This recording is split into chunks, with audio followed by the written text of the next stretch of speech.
आसाम ने हिंसा को झेला है, पूरे नॉर्थ ईस्ट ने हिंसा को झेला है। जब से मोदी जी प्रधानमंत्री बने तब से 2014 से दिल्ली और नॉर्थ ईस्ट की दूरी कम करने के प्रयास हुए। मन खोलकर खुले हृदय से सभी के साथ बातचीत की शुरुआत हुई और उनके मार्गदर्शन में ही उग्रवाद मुक्त, हिंसा मुक्त और विवाद मुक्त नॉर्थ ईस्ट की परिकल्पना लेकर गृह मंत्रालय चलता रहा। पिछले 5 वर्षों में 9 शांति और सीमा संबंधित समझौते अलग अलग राज्यों के पूरे नॉर्थ ईस्ट में हुए हैं। इसके कारण नॉर्थ ईस्ट के एक बड़े हिस्से में शांति की स्थापना हुई।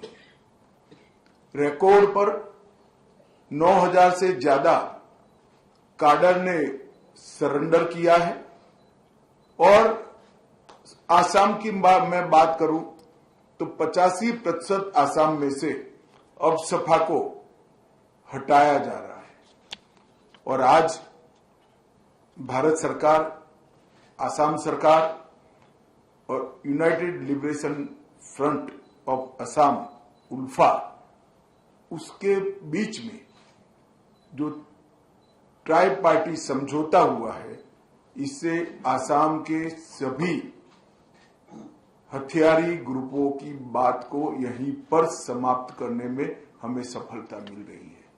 ये आसाम और नॉर्थ ईस्ट की शांति के लिए बहुत महत्वपूर्ण है।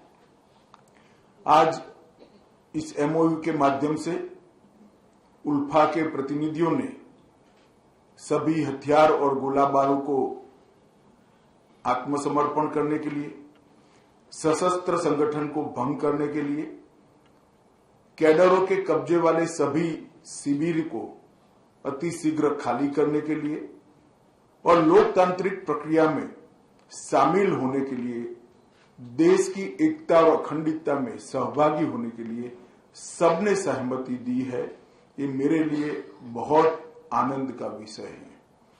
सिर्फ उल्फा के संघर्ष की बात करें तो करीब करीब 10,000 लोग उल्फा के इतने लंबे समय के संघर्ष में मारे गए और 1979 से लेकर अब तक इधर और साइड से जो भी मारे गए होंगे वो सभी इस देश के ही नागरिक थे। आज ये समस्या का संपूर्ण समाधान हो रहा है, इसका मुझे आनंद है। उल्फा के प्रतिनिधियों से बात कर भारत सरकार के द्वारा एक बहुत बड़ी अमाउंट का पैकेज और इसके साथ साथ ढेर सारे आसाम के विकास के प्रोजेक्ट को भी हमने स्वीकृति दी है।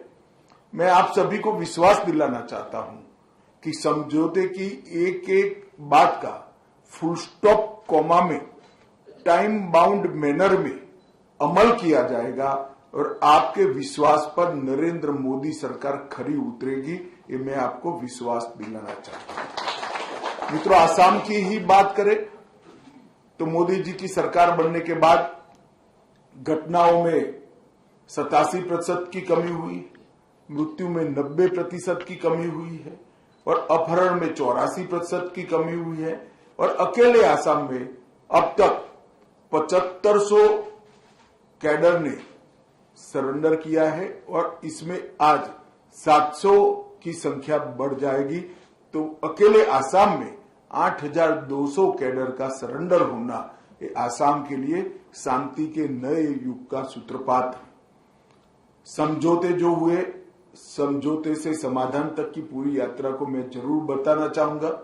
2019 में एनएलएफटी के साथ त्रिपुरा में समझौता हुआ, 2020 में ब्रू समझौता हुआ, 2020 में बोडो समझौता हुआ, 2021 में कार्बी समझौता हुआ, 2022 में आदिवासी समझौता हुआ, 2022 में आसाम मेघालय अंतर्राज्यीय सीमा का समझौता हुआ, 2023 में असम अरुणाचल अंतर्राज्यीय सीमा का समझौता हुआ, 2023 में दिमासा शांति समझौता हुआ और अभी अभी 2023 में यूनाइटेड नेशनल लिबरेशन फ्रंट का समझौता हुआ और आज उल्फा के साथ समझौता हो रहा है। मैं मानता हूं कि पूरे नॉर्थ ईस्ट और विशेष कर आसाम के लिए एक शांति के नए युग की शुरुआत होने जा रही है।